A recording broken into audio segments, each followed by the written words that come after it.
Meredith, there you go. I was going to remind you to record. There you go. So we are recording this. We will make this call, and even our first call that we did 5 weeks or so ago, make that available. So if people that aren't with us that want to see what we all look like and so forth, they can certainly check us out at a future time. So again, thanks for being on the call.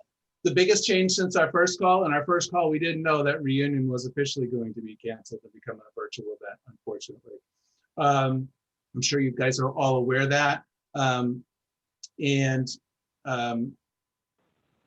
just have a couple things just to make sure everyone's up to date, because you might have questions about that. So let me read you some of the college language around reunion. And while there's real progress at both the state and national level on vaccination, there is sufficient uncertainty due to variations in vaccination rates, the unknown impact of the variants of COVID-19, and Maine guidelines for indoor gatherings and face coverings for us to go forward with such a large-scale event. So as you know, reunion was scheduled for June 11th through the 13th. Now being a virtual event, it'll be expanded to June 7th through 12th with lots of different types of virtual programming. This year's event will be a highly comprehensive and interactive experience. We have contracted with a virtual events platform, which I hear is like state of the art, really cool. Haven't seen it, but something to behold. But it will allow us to offer a wide range of programming, social connection, and activities. There will be a survey. Keep an eye out for a survey down the road that asks us what we want to see during that time. There'll be activities for everyone at reunion, and there'll be activities just for our class. So, so real important that if you have ideas that you put them out there into that survey. I know some people have said, well, I heard they're having commencement. How come we can't have reunion? Well, commencement, right? The class of 2021 has been on campus under strict health guidelines for this academic year.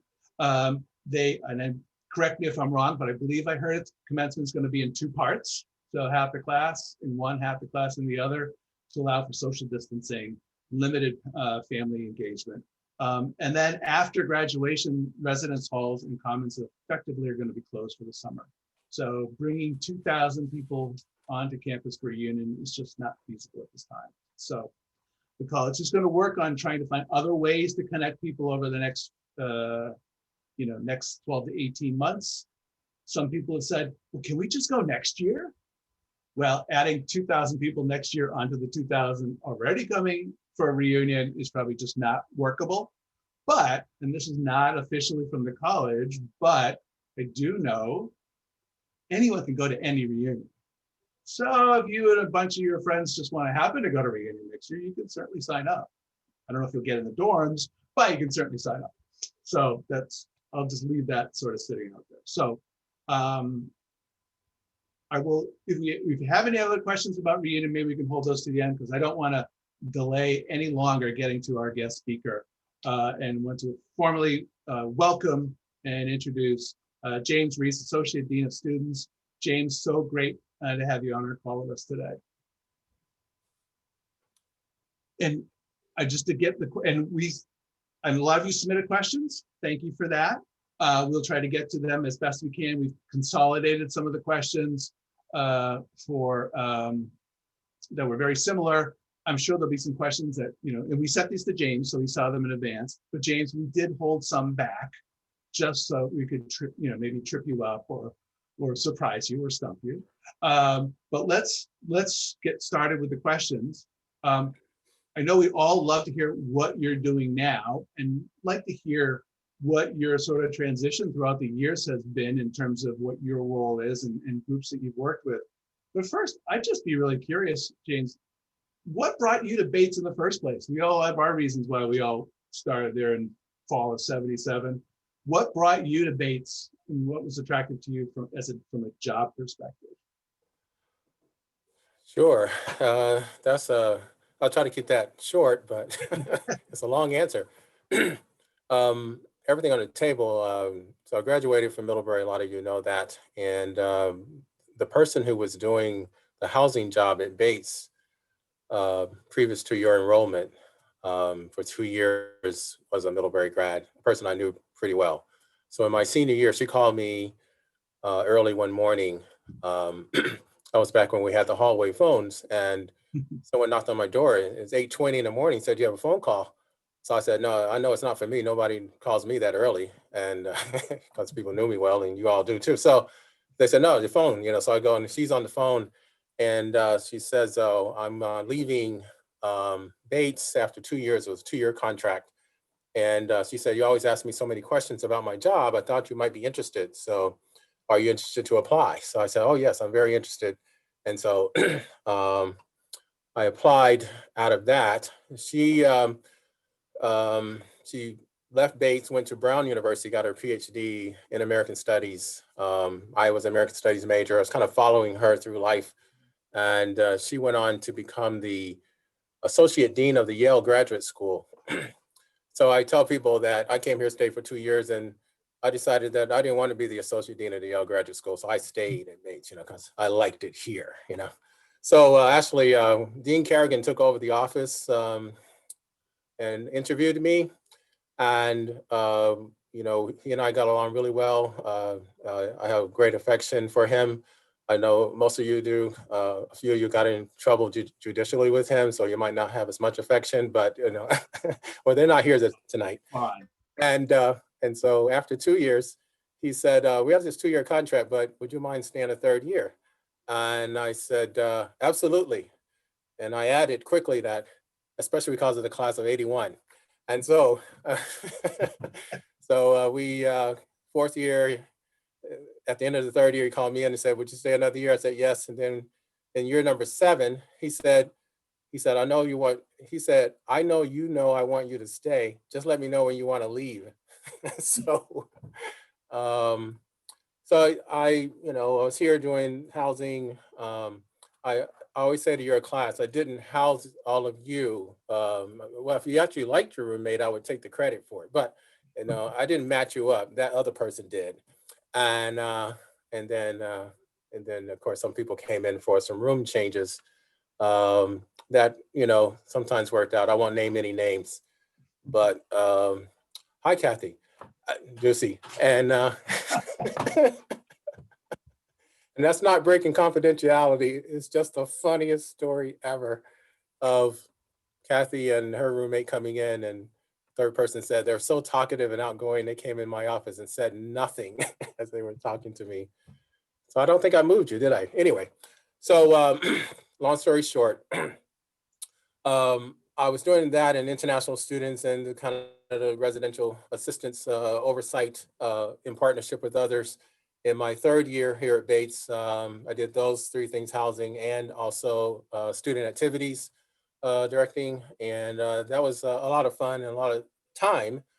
But even better way to get to know the campus. And I love that. And I point that out now so that Meredith can go back and tell all of her colleagues. And when I tease people here today that in year number 3, I did housing and student activities, the colleagues today don't like it because they're in those positions and each of them has 3 assistants. And so, so, so I did that.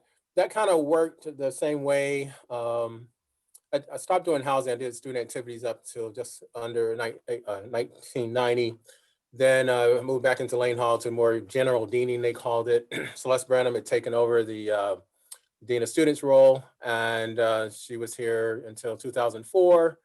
I was just in Lane Hall doing all kinds of things through 2012 when this new president came.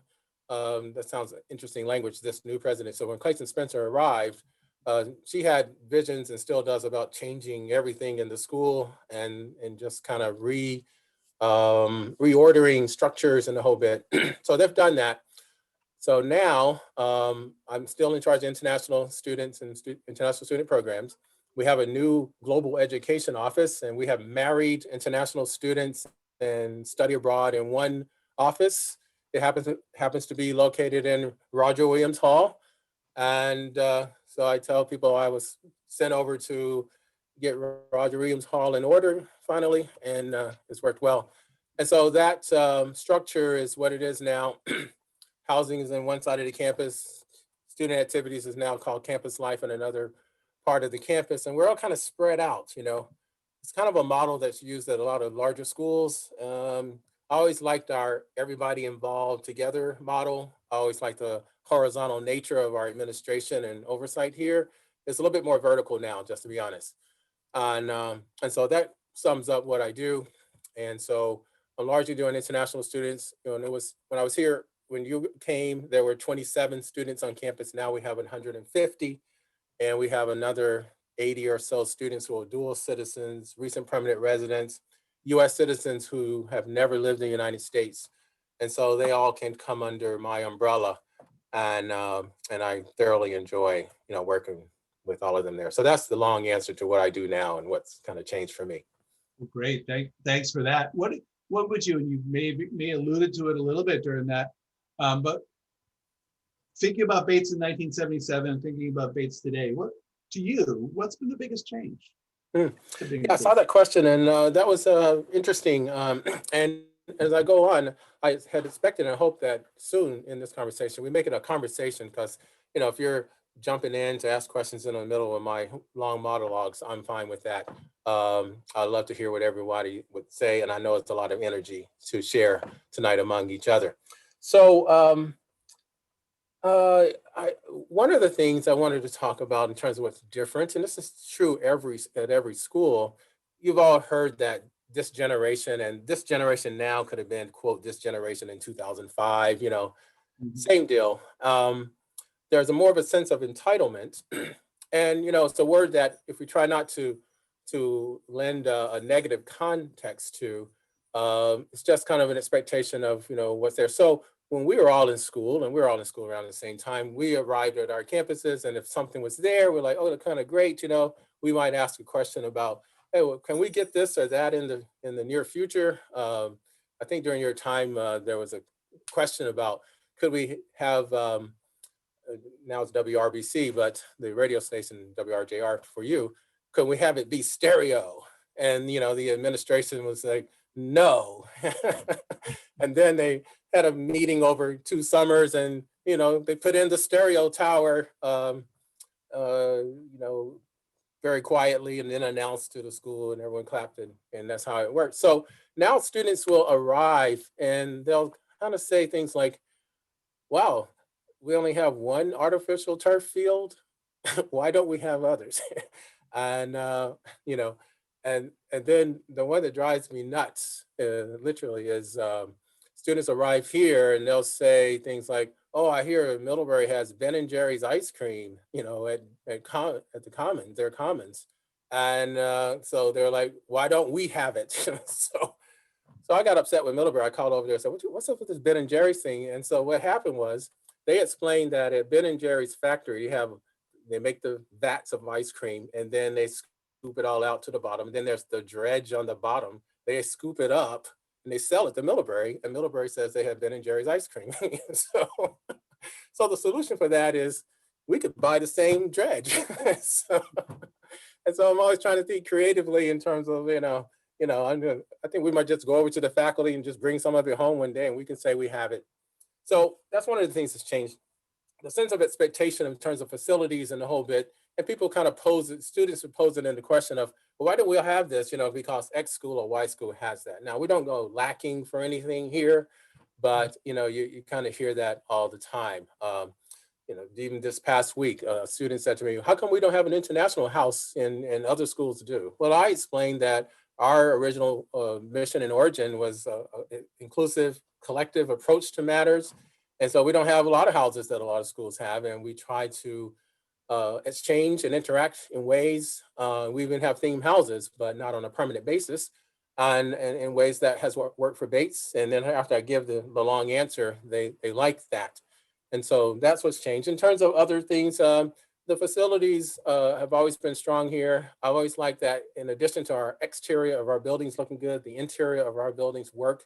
Our offices keep them up very well, incredibly well maintained. We always have enough equipment to sustain ourselves with the new science building. We're going to get all kinds of new science equipment. That's one of the largest parts of the price tag. And so that might have changed over against what you had available, but I think, you didn't, lose sleep at night saying, oh, we don't have, a larger telescope to look, out of the science building a whole bit. And it was an interesting question. I didn't have a lot in terms of what's changed. And I always talk about this.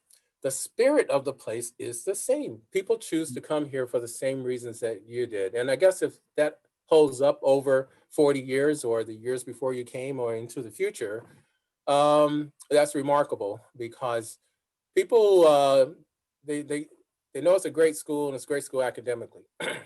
But in terms of coming to expect and be hopeful to be a part of conversations and groupings of people and meeting people across lines and groups, then that's great. That's something you always have to work at, but it's something that's here that I don't find to be true at other places. And I'll conclude that line of thought with graduate from 2002, which to me seems like yesteryear. So all of you, it doesn't seem like you've been gone that long, if you can believe it. But she said that she liked Bates okay, but she said she misses the Bates conversations. I said, define that. And she said, that's the conversation where everyone's talking. And then you look around the circle and you notice that a couple of people haven't said anything. And you actually say, what do you think about what we're talking about? And so that pulls people in.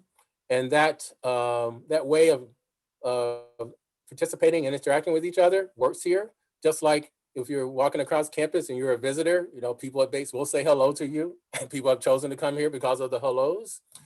And so that spirit and active way of being is still prevalent here, and it defines a lot of the life, and lots of people talk about that outside of myself. Mhm. It strikes me, it's great to hear that sort of the ethos of the school has stayed the same and kids essentially are the same. But in some respects, do you see Bates as a more global organization because of the ability to be global, meaning the internet and, just so many opportunities that we didn't have. We had our own opportunities that people in the 50s didn't have. But today have lots of different opportunities that we didn't have. That's a great question. And the simple answer is yes. And I'm realizing now one of the giant differences is in the middle 80s, late 80s, the start of the junior semester abroad program.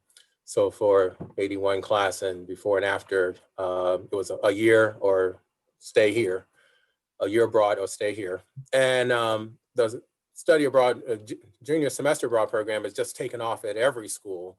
But now it was always an average of 45 to 50 students who took us junior year abroad year when you were here. Mm-hmm. And now with the junior year abroad program and the junior semester abroad program, we each semester will have about 175 students away.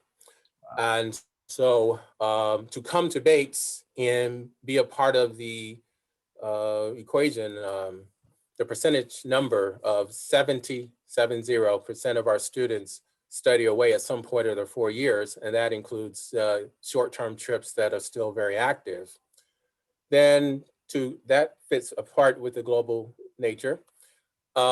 Students, in addition to the 150 students coming from around the world, there's a factor in our society of families involving one parent from the US and another parent from another country. I'm in that myself. And so we counted up last year and added in the international students, and anyone who has any kind of international connection, there were 327 students who could be defined as part of an international circle as such. And so there's that. And then, yes, with the internet and, students bring into Bates a wider set of experiences with global issues. They might not have traveled out much, but they know about it. It helps with their application. It helps with their conversation on the campus. It also intertwines with what the professors are teaching and what students go on to do. And I love these stories about several of them. Student was talking to me. She said that a graduate was talking to me, and I said, "Oh, where you live now?" She said, "I live in Paris." I said, "Oh, that's nice. Well, Paris, what's up with that?" She said, "Well, I got a job at Nike when I graduated, and after 4 years, they called me in, and they said, wow, you have a secondary concentration in French? And she goes, yes, I do. She said, I also studied a semester in France also. They said, oh, okay, you're going to work in the Paris office of Nike. So they asked her in the form of a question, and she said, sure, I'll take that. So people are going out as such, and so many people are going around the world because of experiences they've had here educationally. And, you know, they weren't even thinking about that when they left, and it's a great benefit to them. Cool. That's really great. So let's talk just a few minutes about Bates today, or Bates the last year, COVID. How is that from your perspective? And we hear bits and pieces and hear of lockdowns and everything, but love to just hear from your perspective how that's Sure, I'd love to hear what people have heard. And so, in my absolute honest opinion, I think we've handled COVID very, very, very well. Our Dean of Students, he's known to be an organizational expert. And so in the form of setting up the tests, setting up the arrival of all students, having the tests arranged in a way that they're not so time consuming and they're very efficient, and most important, safe in terms of giving the results well. Procedures, protocols for if anyone gets the COVID virus, or if someone's near to them, we have to do the contact tracing to make sure that they're, you know, having remote classes available for everyone, whether they're here on campus or they're not here on campus, they're home and even around the world, or some professors who preferred not to teach this year. All of that has been organized precisely so that even by the middle of September, the tests were going well. The professors were fine with the structure of the remote teaching. They had a lot of flexibility. Some of this even started last March too, but they had a lot of flexibility to you know, suggest their own tweaks and adjustments. And the college worked very hard at it. Students who were in other nations and didn't have strong internet access were given money to pay for the best services in those countries so that they could study well, because they were studying at different hours of the 24-hour clock. And so it's just worked really well on that. So I have to give the college kudos for that, starting with the tests. And the tests have a way of having everyone feel confident and safe in a way that's helps with the life here. If there are challenges of this year, it's very different, one, to go to Commons and just walk through and get students go through and they just get food in boxes that are served to them. It's a box and they can put it in a bag. You can have as much as you want. You can go back as many times you want, but you're stacking up your boxes in a bag and taking it to your room to eat in September and October. And we had a warm fall, and we have a warm day today. Garcelon Field became the dining hall. And but in January, no, we weren't here in January. In February, that's when it was very stark, and so you got your food, you went back to your room, and so that's a reality. But students wanted to be here, so we were. And when you include, we're 1,800 students now. We were something like 1,450 when you were here. And the 1,800 doesn't include the 125 junior semester abroad people, you know, so let's call it, you know, 1,900 students. So out of 1,900 students who are all going to be here this past September, potentially 1,720 showed up. The others studied remotely. Half of that number was international students who they stayed home because there was a lot of concern around the world about the COVID here, despite being in Maine.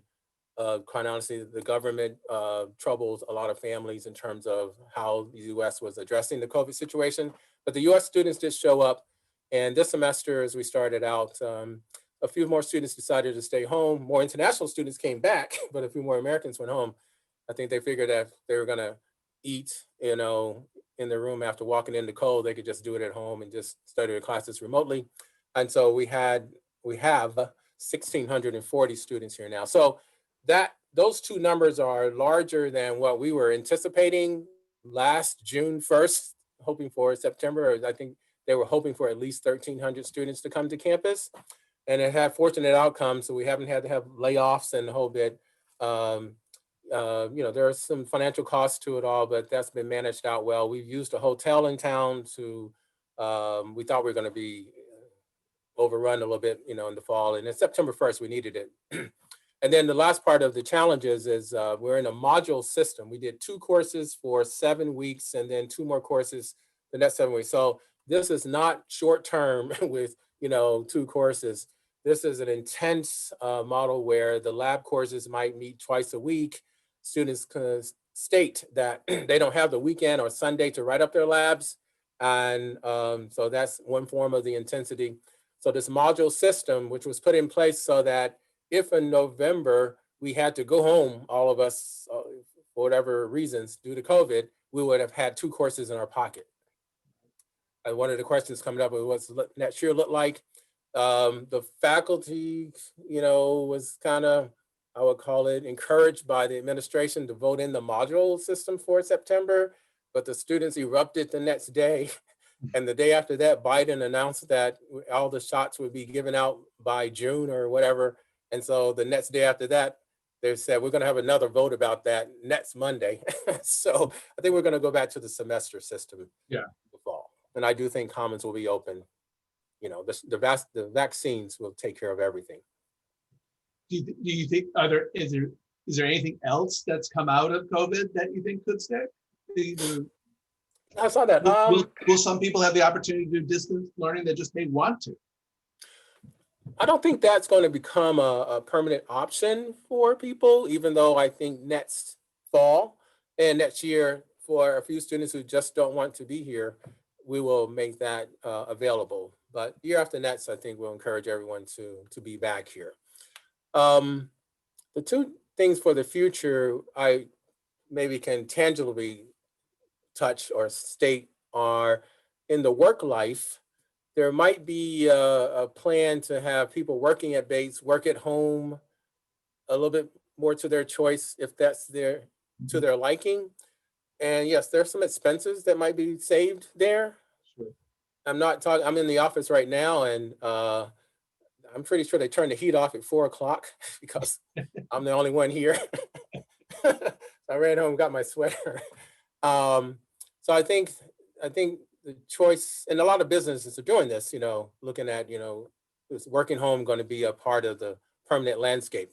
The other thing is that with Zoom, there will be a few more presentations and musical performances, engagements with notable personalities and celebrities or whatever by that mechanism. And so there'll be some in-person things, and then for those slightly controversial, for Martin Luther King Day, we got Angela Davis. So if we were trying to get Angela Davis in person that day, we would not have gotten her. So we actually found out that she did about 5 Martin Luther King presentations. So that's encouragement to all of you. Get a good speech about something and you can do it 5 times on Zoom. So I really think that's going to be a part of the cultural and political discussion landscape in the future. Awesome. Let me ask you if anyone else had any questions about the COVID life here on campus. All right. And just looks like most people are on mute. So if you do want to just speak up, just unmute yourself. So. Can I just ask really quick, what is the sports scene for the spring? What's happening with the sports teams?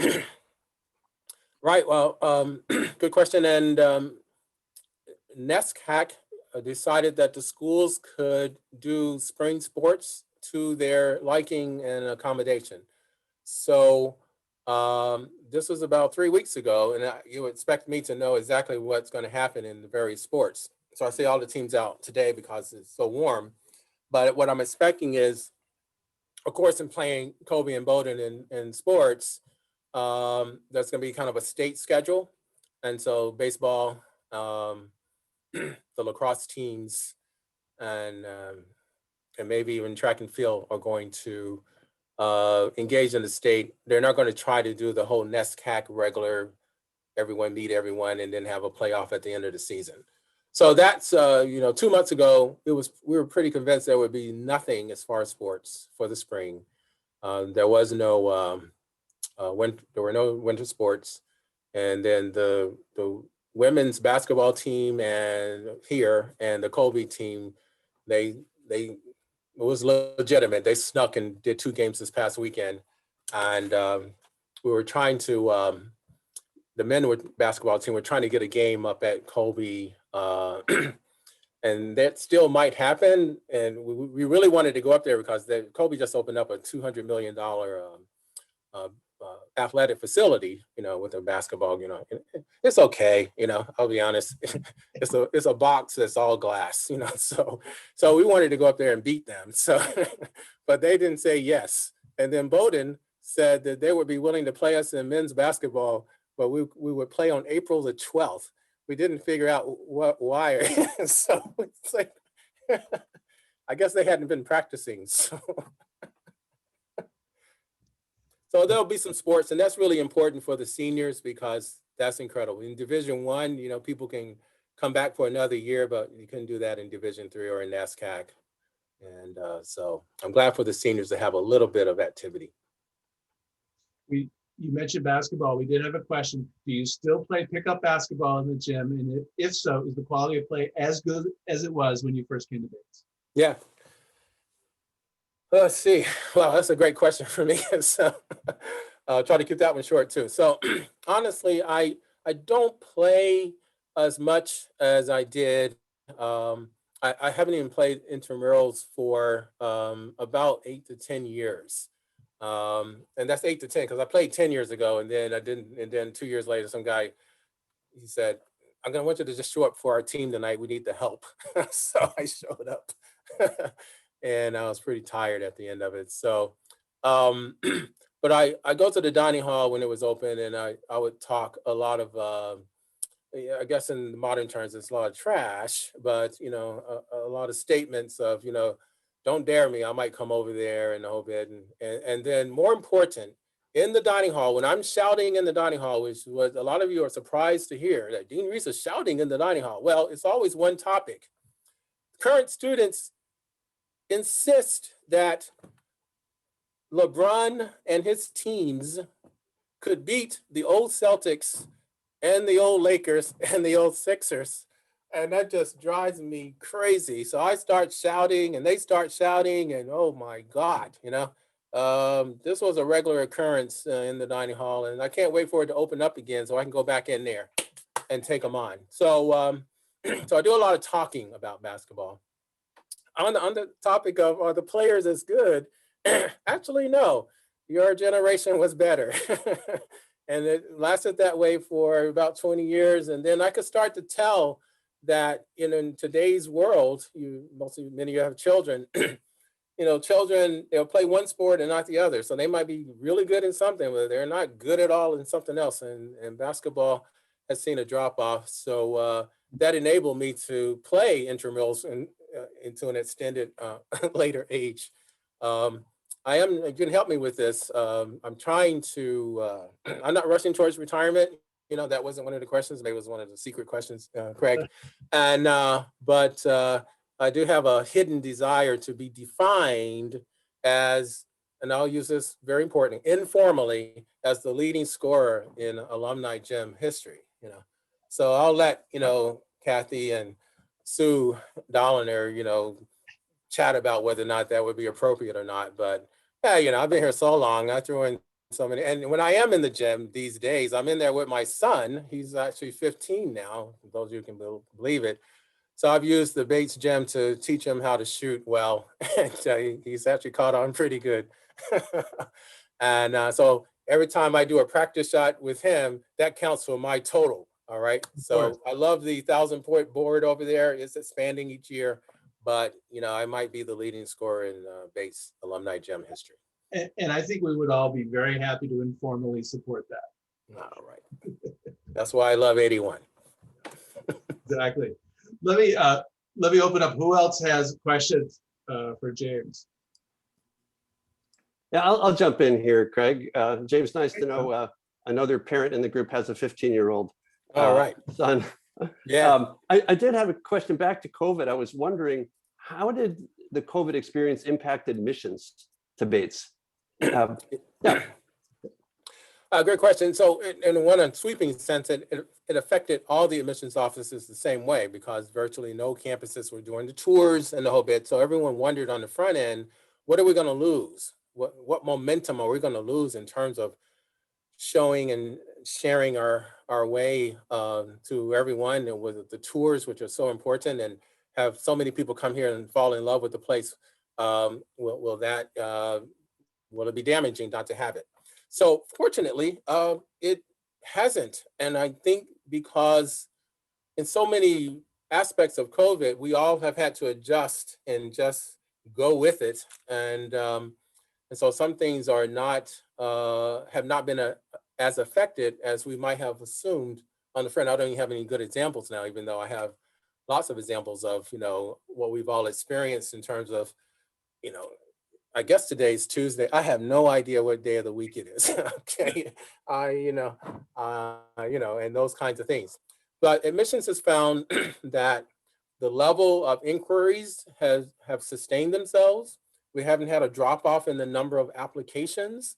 We did our class admit last Saturday, and they feel very good about getting the approximately 500 students that that we want for the college.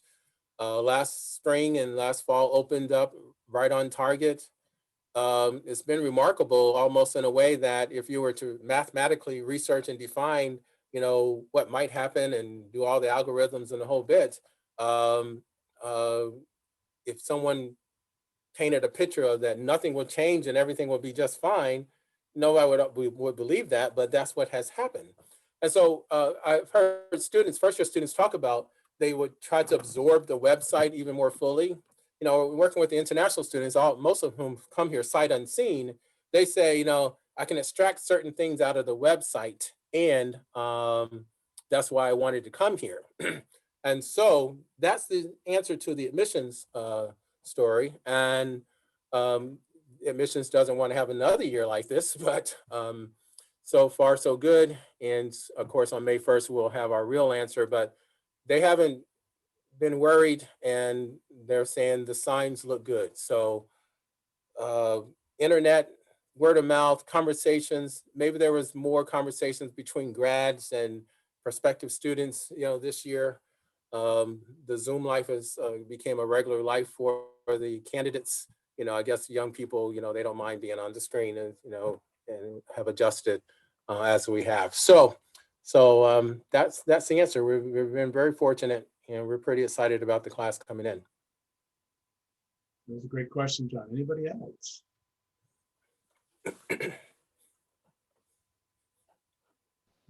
Okay, don't be so All right. quiet.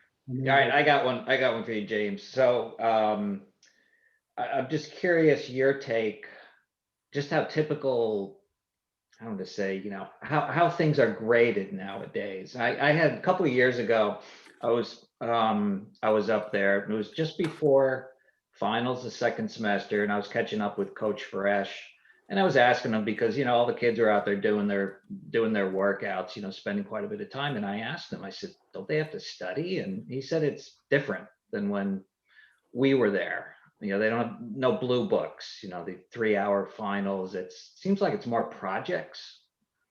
Yeah, okay.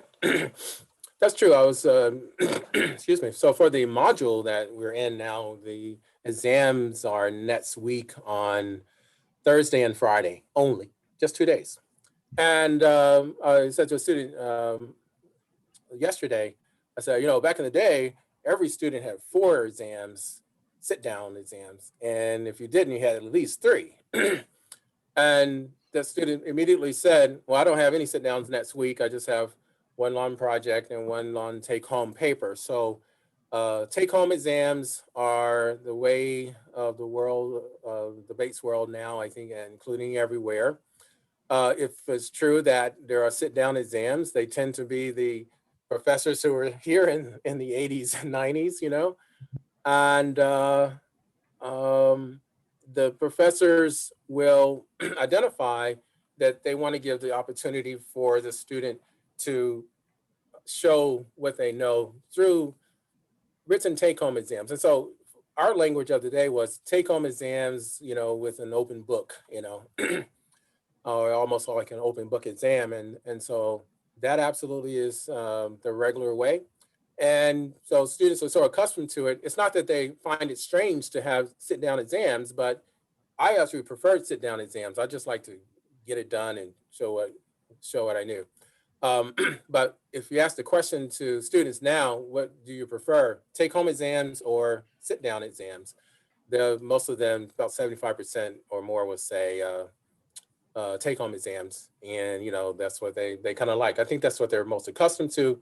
And so to go and sit in the gym, I used to get upset when, they would, in your day, they took alumni gym and put seats in there, right? And there's those old photos of the whole bit. So I, show the photos these days of that. And the students are like, oh my God, what are they doing? Are they torturing you or something? So it was a form of it, but so you're right. I would say that in terms of your conversation with the coach, I don't look at it as knowledge, and it's just how you give the knowledge. In terms of absorbing the knowledge and hard work, emphasis on writing, analysis, which Bates has always been into. Um, that's still the same and very strong. I like to point out, we won't get into a conversation about the rankings magazine, which is just a terrible thing. President Reynolds, when right after you left, the ranking started for U.S. News and World Report. So the first year, he didn't send the information into the magazine like all the other schools, because he said he thought it was a ridiculous effort. and so about 25% of the students were upset with him for not having sent it in. So he sent it in, and we came out 18 that year. All right. Well, a lot of that has to do, as with, the 17 schools above us are all billion-dollar schools and still are. And we're on the way to that. But I always respected it. So in the middle 90s, there was an educational outfit that got together, and they said, we're just going to measure schools by teaching. And so they put every school into the mix, Ivies, Stanford, the whole bit, all the NASCAS, every school in the nation. And with that combination of schools, we came out 15th as best teaching school in the US. All right. Now, I would tell you that as strong as our teaching was then in 1995, I think it's better now. All right. And so the US News and World Report did a segment about 3 years ago on, strongest teaching schools, and we came out 10th there. Now, this is the first you've heard of it. And so, here it is, colleges and universities, and it's about teaching, engagement. You read a lot of books, wrote a lot of papers, and the students still do now. They're always comparing, they always start with Harvard. Do we do more work here than at Harvard? Well, everybody knows it's yes. There's only 4 NASCAS that require a thesis these days. And we do. We're not thinking about changing that. And if anything, it was great. We put in not a increased, arduous, burdensome emphasis on writing, but an emphasis on writing from year 1, in the middle years, and year 3. So 3 different stages that you must complete for graduation.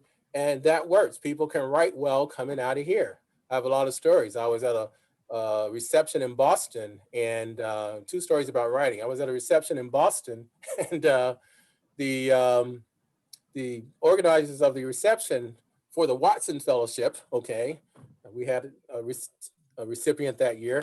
They came over to me because I had driven the student down to the reception and said, "You're from Bates?" And I said, "Yes, I am." And this guy says, "I want to let you know, I'm from the firm of X, Y, and Z in Boston, and my writer comes from Bates." And he had his hand in the air. And I'm like, okay, good to know.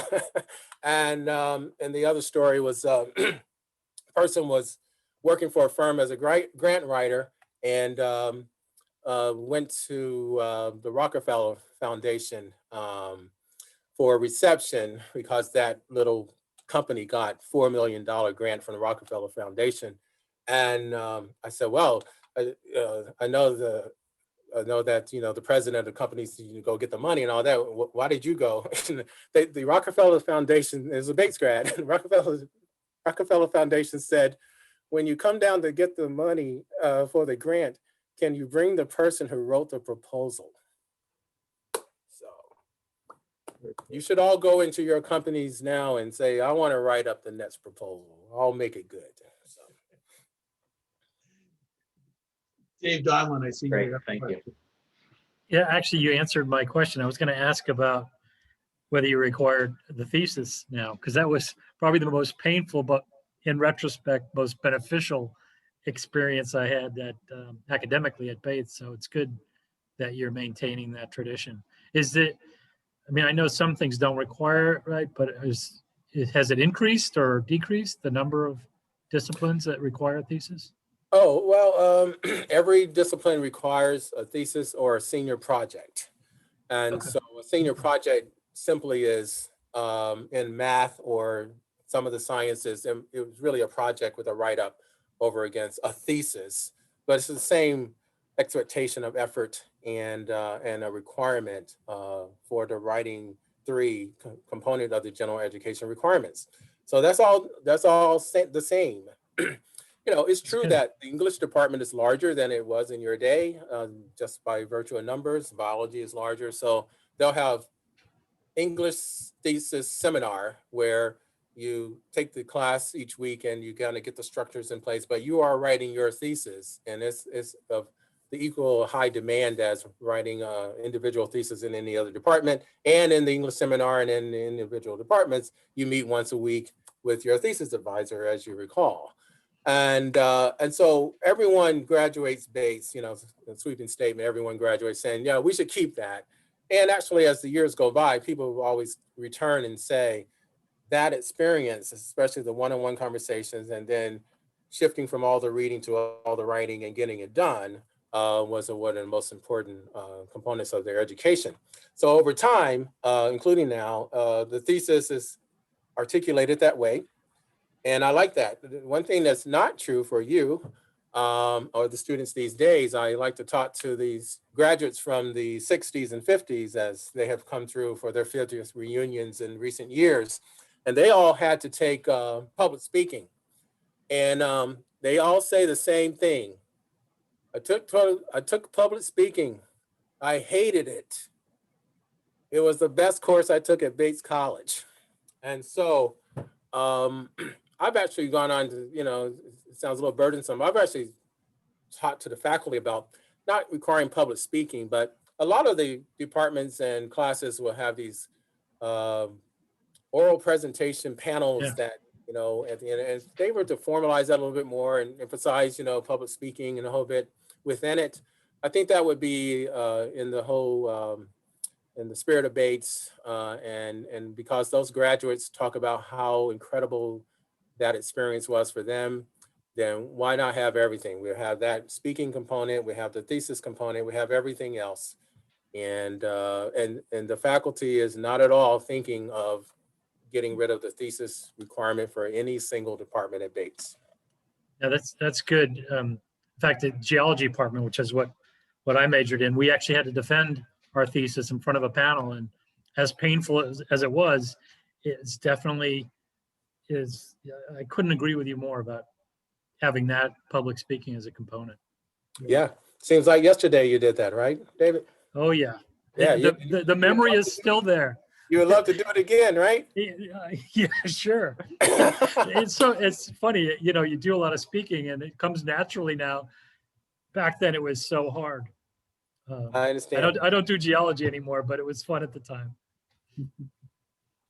I totally understand. So, Doug Oldie, I think you have a question. Yeah, well, not a question, but just a follow-up comment. I mean, one of the best courses I took when I was there was the public speaking course that Bob Branham did at the time, and that was great. I enjoyed that a lot, and we covered it. And you know, so I can see why that would be very helpful in the future, or you know, as the part of the experience. But the other thing also, you know, both my parents went to Bates in the 50s, and the other course that they ought to take them was the cultural heritage. oh yeah. So I can't imagine that anybody would advocate bringing that one back, since that's kind of a little bit outdated. But I think that's the, you know, that's the other course that I think anybody from that generation, that's what they speak of, is they recall that course as well. But yeah, definitely, I enjoyed the public speaking one with Brandon. He was great. True. A lot of people said that about the Branham course, and we do have a course. It's just obviously not required for everyone, and it's hard to get into. And cultural heritage for everyone was in the 50s and 60s, and it was 4 semesters required of heritage, history, philosophy, literature from around the world. And it was pretty strongly organized, as from what I have been informed, but it's hard to cover everything, and it was required. And so that made people kind of push back at it. I think, if we had a short term called cultural heritage, or play around with the words a bit, and mimic that a bit, I think it could be kind of valuable, not to require it, but, just to have it part of the Bates lore. Because as your parents state, Doug, it was, it was a headache to go to, kind Yeah. of like chapel, Yep. but, they did extract some good things out of it. Yep. Who else? Dolly, I know you have some questions for James. Yeah, so James, is there anybody on the screen here that still owes you money? You were so kind to everybody. You took care of everybody back in 1981 and in the 70s, and you loaned everybody your car. You're probably still driving that same car, right? What, it would go for like 300,000 miles? So, Yeah. we're on the gift committee for our class, so we can help if somebody owes you some money. We can make sure you get paid back. Oh, that's so generous. Yeah. He's looking around, guys. He's looking around. I am, yeah. Actually, no one here I owe money, I mean, not money. Yeah. Well, the fact that we're But still no one upright, here. No one there's a lot here, of yeah, us that So, owe you thanks, just because we made it through Bates, and we learned a lot, not just from Bates and the faculty, but we learned a lot from you. That you were a good role model. So my question for you, as it gets to the top of the hour here, is who are your final 4 picks, and are any of them left? I saw that, so I prepared an answer. So yes, of course, my final 4 are Oral Roberts, Loyola. No, I'm just joking. And so, even though I have 2 children, one 15, one 13, boy and girl. And I said to them, you don't have to play basketball to live in my house. You just have to like it. And so, so our family has done this great thing, which we missed this year. For most of the NESCAC games, and it's more the men's team than the women's, but sometimes for the women's teams, we will go to all the NESCAC games, even on the road. We haven't been to Hamilton yet, and my children are upset that we haven't gone to Hamilton. So I said, it's 7 hours. So my son's training to drive now, so maybe we'll go to Hamilton next year since he could share the driving. And so there's a basketball knowledge that they have has been cultivated with them. And the point is this. So I pick each year what's going on. My daughter, she picked Abilene Christian this year. She picked Oral Roberts, so she's way up there. She picked Loyola. Wow. And even better, 2 years ago, she was one of 16 people in the United States that picked UMBC to beat Virginia. And so she's got a long-lasting legacy forever, and she's good. She knows what she's talking about. She doesn't play. She doesn't like the idea that I would drive home from the basketball game if she were a player and tell her all the things that, nowadays, with this AAU stuff, you're in Boston and you're driving home, my son has to hear it from me nicely. And so she decided to become a swimmer, and because I know nothing about swimming. so she's happy, everybody's happy, and we travel around. So just to answer your question, I picked Iowa and Oklahoma State to go to the Final Four, so they're out. And I still have Baylor and Gonzaga in. And that's the answer. We're enjoying watching the games. It's a whole new landscape, you know. Sherry. Yeah, sorry. I give a lot of credit to Doug only for figuring out how to raise his hand. I thought I was good at this, but I'm failing completely. James, I just wanted to make a comment before the evening concludes. Sure. Early on, and when you started to talk, I almost wanted to cry because you started, I could do it now, but that's for other reasons. You started to talk about sort of the kind of students that you brought to Bates 40 years ago, and that your perception was that that vibe, that camaraderie, that spirit of the way we treated each other then is still there today. And I just want to say to you, the only reason why that happens is because the admissions department knows how to make it happen. And I hope that no matter what happens going forward, you can keep that alive. Because until you mentioned that tonight, I hadn't really thought about it, but you're absolutely right. I remember applying in 77, and I applied to, I don't know, 8, 9, 10 schools, and they all had great academics. I knew what I wanted to do, but when I went to the college and I met other students and I met faculty and the staff, there was something different. And I knew right away that was Bates was the place for me. It changed my life for a million reasons, including Jim Kerrigan. And I just want to say thank you, to you and all the others that made that happen. And if you can keep that, that aspect of the campus and the college life alive, bless you, because I didn't find that on any other campus I interviewed at. And it really was special. And I think it's one of the reasons why we're probably all here at this meeting with you now, and we're still all friends, is that it was a very unusual group of people you brought together. And if you can keep doing that all these years later, thank you. So I just wanted to thank you, and also thank you for being here tonight. You're very welcome. And I'm going to comment on that a little bit, and it'll sound like I'm rambling, but it is the same point. It is something that admissions knows how to do. I don't know if there's a formula or a secret file or something, but a lot of people comment on it. It might make sense that people grow up and they're quite incredible students like all of you were in your high schools. I have a joke around here, and sometimes I'll go to a group of students and say, all right, now we're going to talk about how you dominated your high school. All right. So all the Bates people are very modest and like, oh, no, I didn't dominate my high school, but oh, yes, you did. You had the extra key and all this. And, so, we don't have to be arrogant about it, but, you're really strong people. And then you were looking to go to a place, it might not have been as strict as no fraternities and no sororities, but, you're looking to go to a place where you could engage. I mean, it's the world we really want to have. Could this place actually be that? Well, it started out being that Bates a long time ago.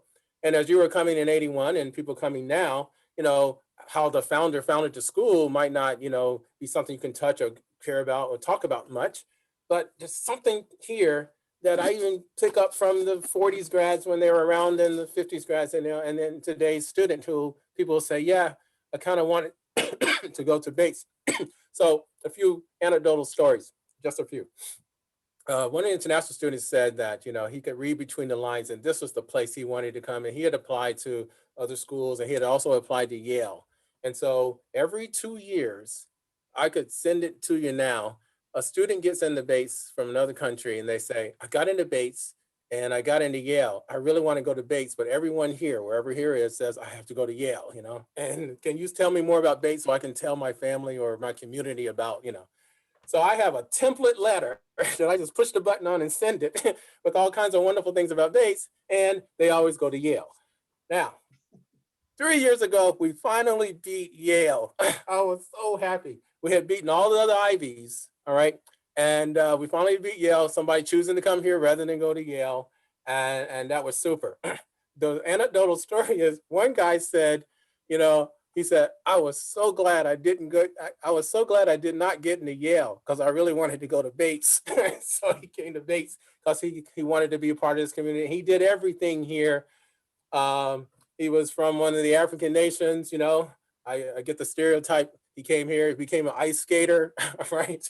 He left out of here. He's taught at a private school here, Choate, actually, after graduating, and they loved him. And then now he's back in South Africa teaching at an incredible school there called the African Leadership Academy. And he sends 2 students per year to Bates, among other Bates graduates even working at that school. So there's that. I'll tell the story about 15 years ago. I went to Harpers Ferry, West Virginia. I'll give you the short version. It's in its history of Civil War, John Brown, all that, you know, some of you know. It's incredible. And so, but I went to the campus of a college, which had been a historically Black college, and it closed in 1955. So they would have reunions every year, and they still do. I've shown up there, you know, 4 or 5 times and get along with the people. The first time I went, they were in a circle, and it wasn't because I was there. And they were the older grads. They closed down in 1955 because in West Virginia had the interesting kind of situation that as integration slowly started in the southern states, West Virginia kind of went first. So this school closed down because pupils went off to the state schools, which integrated earlier than other southern states. All right. So they were talking about the life on the campus. And they said, there was about 20 of them, and they were saying, yeah, our school was just like, it's so enjoyable to go to our school. You know, we had, you know, had the men and women, you know, being educated together. We didn't have any fraternities or sororities, you know, and all of our organizations were open. So everybody could go to all the organizations, you know. And what we really loved was like when, you know, it would be evening lectures and be a guest speaker and all, the faculty would come and they would be there. And then afterwards, everyone would kind of talk and engage with each other. And you could ask questions to your faculty about, you know, whatever, you know, the lecture or life or just their family. And they were equally interested in you. I was sitting in a chair and my hands were just like clamped onto the edge of the chair because the more they talked, I was just sitting there saying, if every Bates grad was sitting here, it would be like, oh my God, they're just like Bates. And they just loved the interaction. That was the nature and the context of the place. Long story short, in 1867, that college was founded by Orrin B. Cheney. And so I tell people, you know, guest speaker came 2 years ago. He was packed house, 400 people in the chapel, and he spoke, and it was wonderful. And everybody, you know, he was signing books afterwards. And I went up and I said, "How you doing?" It was a great speech, you know. And he happened to be from Mississippi. I was born in Alabama, and I said, "Yeah, I was born in Alabama." He said, "Oh, yeah." He said, "How long? What do you do here?" I told him. Then he looked up at me and said, "There's something different about this place."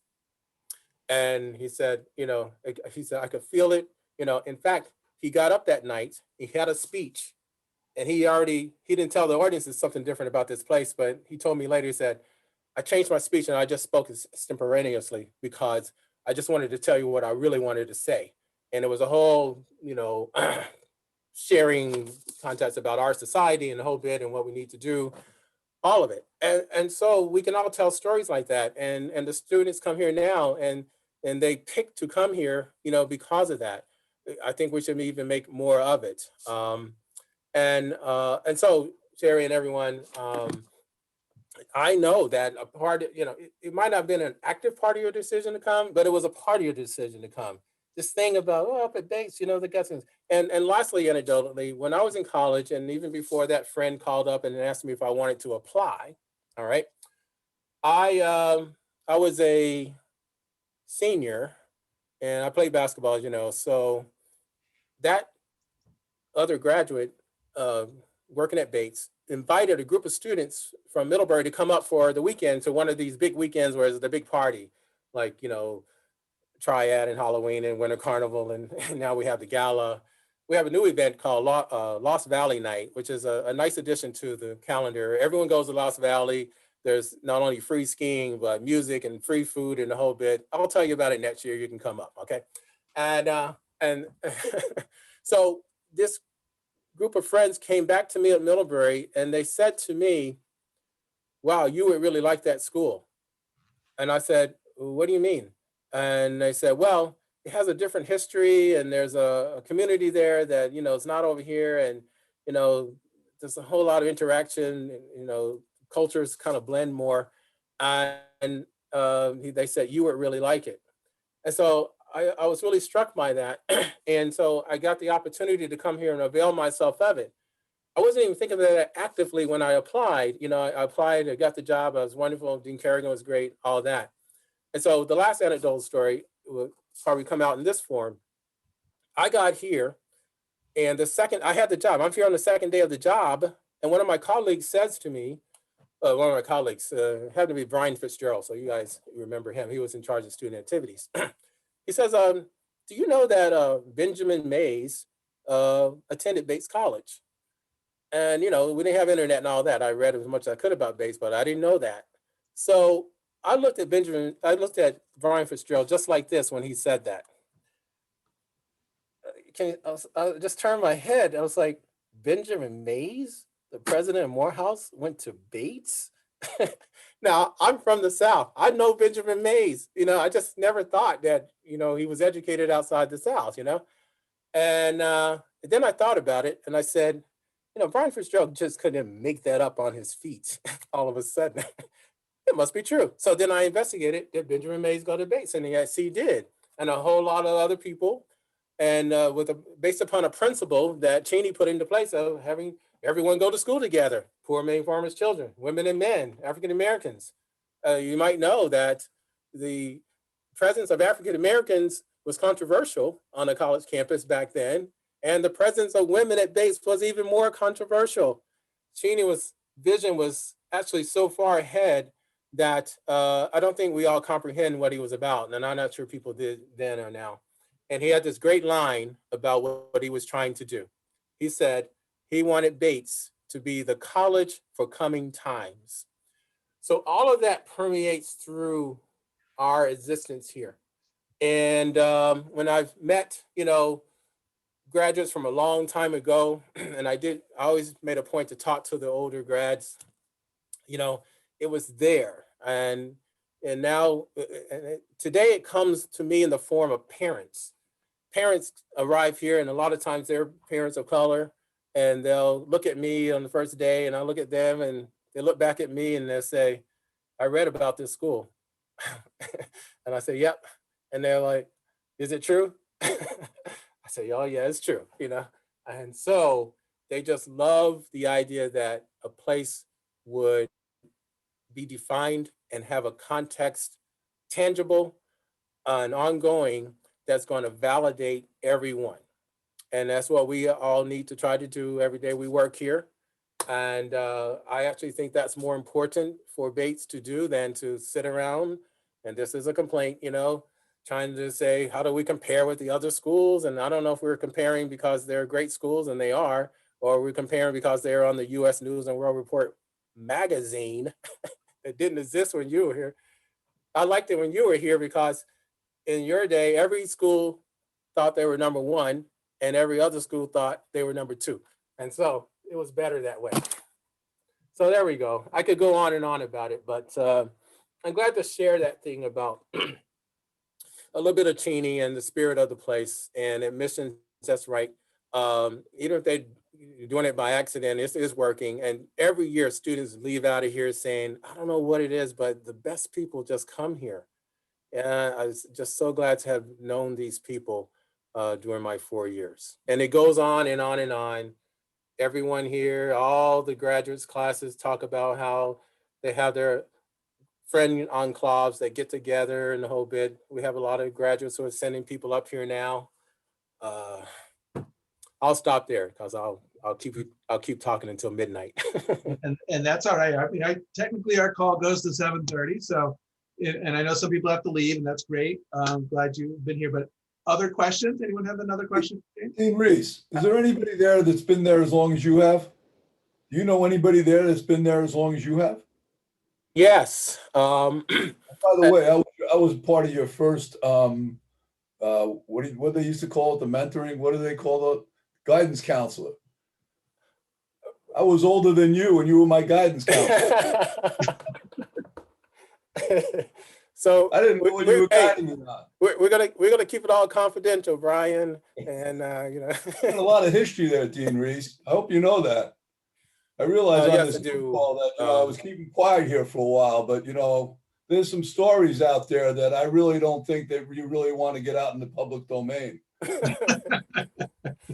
Well, I've learned to, if such a story, surfaces, we can talk around it. Nowadays in our society and in the world, you have your lawyer shape the language. So, we've learned all that stuff. So you make it sound good and a bit. So there are a couple people who have been here longer than me. One that's well known this year is retiring, and that's Martin Andrucki from the theater department. And so the college is doing a great thing of really pushing his classes. I think because they are also online, in addition to being in person, you can just kind of tune in. And I'm going to make it happen that in the last class, everybody tunes in. I think to be present for the retirement lecture of a professor would be a great honor for him and well-deserved, and a whole bit. A couple other people working here have been here equally. I never tried to set any records. When I talk formally about my time here, I break it up into 4 parts, and it just kind of kept flowing very naturally and wonderfully. And so I've been very happy about it. It doesn't seem like the length of time it is, but it's about 3 or 4 people here, Brian, and whoever stays here the longest, all good. I think there's a record of 52 years by someone who stopped working a couple years ago. And so I'm at 43. So I don't know. I'm not trying to break that record. I've been very fortunate in my life. My father and mother are still around. My father's 97 and my mother is 94. And they live in Connecticut now, becoming UConn fans, Kathy. And so my father, he actually formally retired at 72, but then he took 7 additional jobs after that. So he really retired at 93. So I told my wife that, I'm not going to ever retire. And she said, I know. And my father, who's 97, he said to me 1 month ago, he said, after this COVID thing is over, there's a couple churches I think I can go and preach at, on a regular basis. So I'm going to get back out there. Good. So, yeah. I have one. So 43 years, that's amazing. And I'm sitting here thinking that a lot of hellos and goodbyes happen over and over and over again. And, there's a lot of joy and a lot of sadness with that. And you've seen generations of other, children from some of the folks that you had at the beginning. How do you deal with so many hellos and goodbyes in the passage of time? Yes, thanks, Kathy, and thanks for your questions on the preliminary and all. It's great to see you, and for all of you, Kathy and everyone here. It just seems like yesterday we were talking here on the campus. Okay, so yeah, it really does. So I get that question, and so I don't know, maybe 7, 8, 10 years into it, I dealt with what you're raising. How do you say the goodbyes and it's okay, and you have really gotten to know people well? And so the answer is, I just kind of, there's no expression for it. It's not taking it as it comes, but it just, at the end of the year, when I say to people, students all the time, well, we're going to ease out, some of them say we're not going to say goodbye. We're just going to pick up, and I say, that's what we're going to do. We're going to pick up our conversation where we left off the next time I see you. Fortunately, I have this pretty good memory, and and I won't, a really good memory. And yes, Brian, we won't bring up a lot of situations, sometimes at reunions, people come up to me and they say things like, hey, Dean Reese, you want to know what happened on the pool table in Adams? I said, nope, I don't want to know. I do not want to know. We want to tell you, So, but back on the question, we're going to pick up where we left off. So, person graduated in '99. She came back about 5 years ago, and I told her that. And so, interestingly, I can almost literally remember what we last talked about. When we stopped, or just the nature of what we talked about. So she visited with professors in the whole bit and had a great 3 days. Gave her presentation on campus, and then she left the campus, and she was in Portland, and she calls me and says, Dean Reese, I can't believe this, but I'm here at the airport and I'm crying. And I said, oh, yeah, what's the matter? She said, oh, nothing's the matter. She said, you said when I left in around 99, that when I came back, we would pick up the conversation where we left off. And that's exactly what happened. So in terms of the nature of what we would engage about, we did that. And so I'm glad that she had that experience, and she told all her friends. And so I just maybe there's a I talk about the Bates spirit, and there's a Bates conversation, and there's a way of interacting that goes on, that we're always glad to see each other. We ask questions about how we're doing and what's the latest. I remember you used to do that or that, informally or informal. I love that piano behind you, Sherry, And so, obviously that's next time I see you, I'll ask you about the piano. All right. And so that's the answer, Kathy. And, And I will just tell you, there's nothing like the piano in the chapel. Oh. Nothing. That's what brings me back to reunion every time. Okay. I'm so glad you said that, because guest artists have said to me, this piano is just amazing in the chapel. I'm not joking.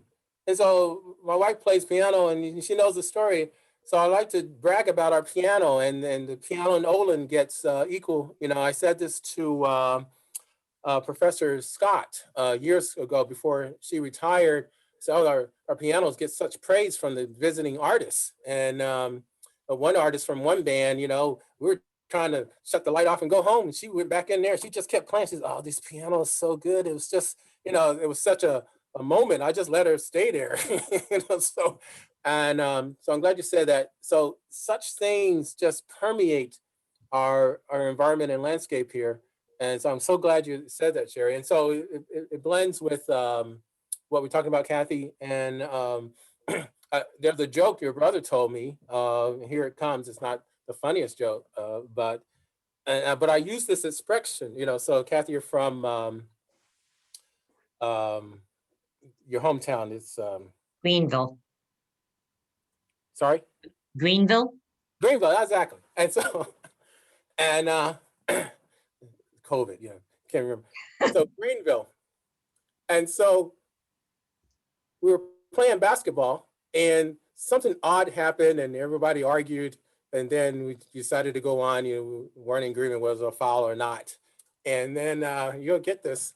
So he turns to me, Neil, and says, junction rules. Oh, yes, yes.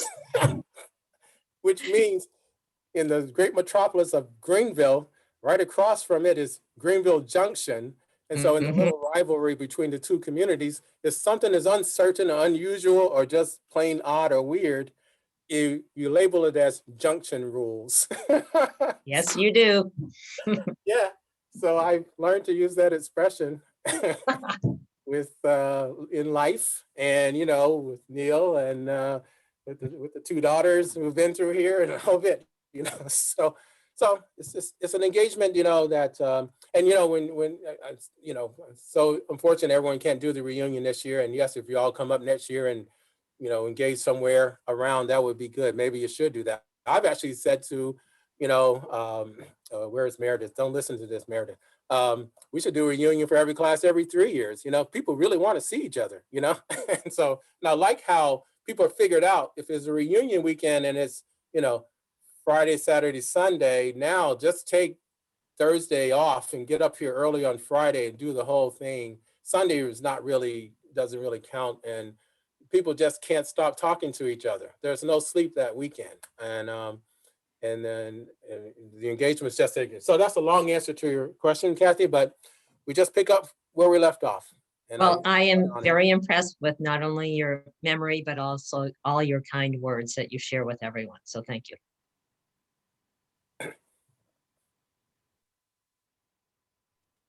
I was keep looking down because I was looking at my notes to see if there was any story that I really wanted to tell, and I did not. I think I covered it all. I will say this one thing, because I'm always trying to think of innovations to make the life here even more interesting. And I shared out that it's okay, you know, it's not the regular Bates way, but we're a little bit more structured these days in the administration. It's a little bit more vertical, everything on the table. A lot of things get decided at the senior table of the college.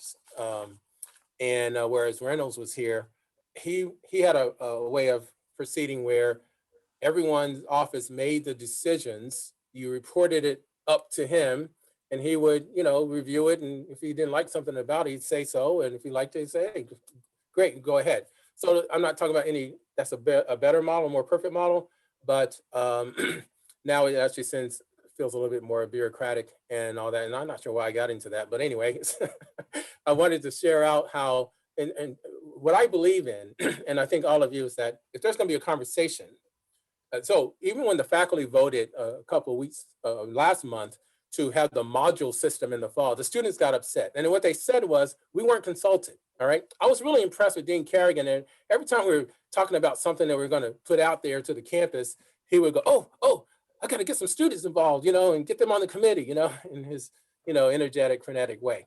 And I just really respected that, you know, and I realized it was a principle, you know, invested in the place that invested in, rather than just a good thought. And so, you know, for the next meeting, students have been contacted about their opinions about the module and the whole bit, it would go. So back in the day, in terms of basketball, we had the intramural league, and it was incredibly active when you were here.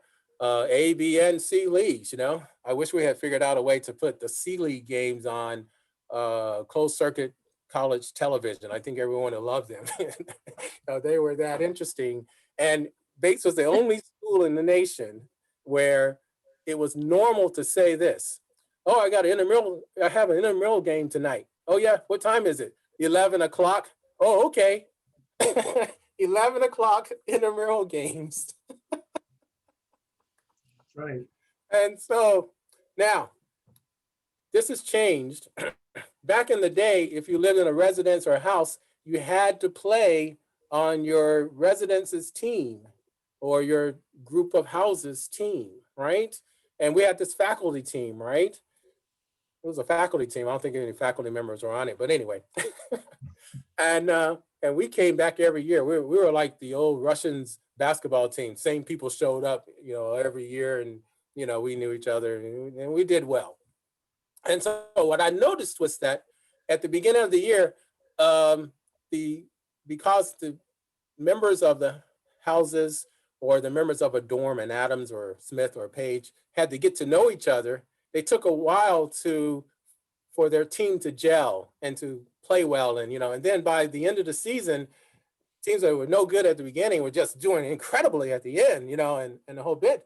And a lot of people formed friendships out of it that they actually still talk about. I didn't know this guy at all. I didn't know this person at all. And, you know, we got to know each other through the intramural thing. So I have thought, and so nowadays you can just form a team and show up, you know. So the soccer team back in '83 was the first one to, not '83, '86, the first team to kind of, you know, challenge the system. And so now friends formed the teams. I liked how it wasn't that the players were forced to get to know each other, but they were encouraged to get to know each other. And it's a model that we should look at in terms of all the things we do. We're all here at Bates. We actually wouldn't mind getting to know more people. It's one of the goals of coming here. And for things that make us do it, then we should. And so the big events, which are incredible, I already named those big dances that, you know, if you go 6 weeks without a big dance at base, people like start scratching themselves. They're like, oh my God, it's so weird. We haven't had a big dance, you know? And when I was in charge of the big dances, Bowden called me and said, you know, you have this big Halloween thing, you know, and we just can't get it going here. And so I gave them a lot of advice, and they put it into place. The next year they called up and said, oh, we had the greatest Halloween dance, you know, it was so good, just like you said, you know. So I said, oh, super. How many people went? They said 250. So I was like, I said to myself, 250, that would be a failure at Bates, right? And but that's a pro Bates comment. And so, so not forcing people to interact, but in the spirit of, you know, in a setting, make sure people try to get to know each other and make it happen, because to play the game, you had to stay in there and get to know each other. And a lot of friendships and bonds came out of that. I talk to people every year reunion about, you know, that. And so it's almost like something Bates would do. Maybe Bates did it by principle when it first was done. I don't know. But we could talk about that and kind of make it happen, especially back at the first question, what's different at Bates now than 40 years ago? In 2005 and 2010, in those years, I was like, what the heck is going on? And I figured it out. Probably the biggest change, one of the biggest changes is the smartphone. Yeah. I don't have to fill in the blanks on that for you, but yes, our wonderful students, as soon as they walk out of the classroom, they light it up to blue or whatever, and they look at it, and everyone can escape into that. So they realize that, and they still say they want to, you know, so our commitment to the one dining hall will always be true. And so when we get back to that next year, that'll be a nice reunion of people on campus to really have those conversations. And so the last thing I'll say on this long point is that I love it when I go out on the road and I'll, you know, some city or whatever, and I'll tell people, come to the event. We're going to be at this restaurant, you know, the whole bit. I said, we're going to have a great time talking, and we're going to talk so much, it's going to feel like closing down Commons. And on that line, everybody shows up. And because we all fondly remember closing down Commons, you know. Absolutely. Well, it closes a lot later now than when we were there, I discovered. True. Even 9 o'clock. Yes, Can you I was imagine? there talking to some kids, and before I knew it, it was 9 o'clock. Yeah. Yep. Still opens at 4:30, and I figured out why it opens at 4:30, everyone. Commons opens at 4:30 still because it opened at 4:30 in 1855. Love it. That's great. That's Well, pretty cool. It's very cool. James, this has been wonderful. We really loved having you on. We really did. In some of, I mean, I love to hear how a lot of this has stayed the same. Even with changes, it stayed the same. And I think we all feel that.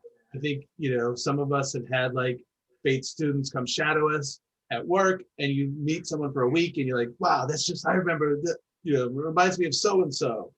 And you can, regardless, a lot of us pick up our conversations right where they were, not the same conversations, don't have that memory, but you pick up like you were with them yesterday.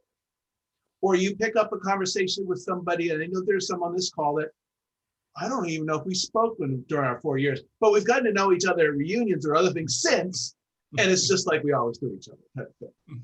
So love to hear that it's still there, and really, again, really thank you and appreciate you for everything you've done, also for you know, joining us tonight. You're very welcome. I'll keep it brief. Thanks for everyone sticking around. Thanks for listening. We talk. It's easier to talk about yourself when you get the opportunity, and so I've enjoyed that. But I've enjoyed talking tonight and connecting with all of you whose memories I feel so, you know, and you know, you came in your first years when I was in my first year, and we were all learning together, and we all can name sophomores that, you know, like we had great respect for. the class of 80, they came in and told me everything, including things that weren't true, things like, when I was doing housing. So someone said, well, the largest singles are in Page. So I gave a senior a Page room, and he comes in and says, why'd you give me a Page room? I said, well, that's the largest singles. He said, well, it's true, but nobody wants to live there. Some sophomore told me, Kathy, I can name the sophomores, Sue, I can name those sophomores. You know what I'm talking about. Lillian. All of you. So thanks, Craig, for conducting this and giving me this opportunity. And yes, that spirit, I talk about it all the time and I can't get enough of it. So it sustained me well over the many years, and, I engage in conversations similar to this every day. So can't beat that.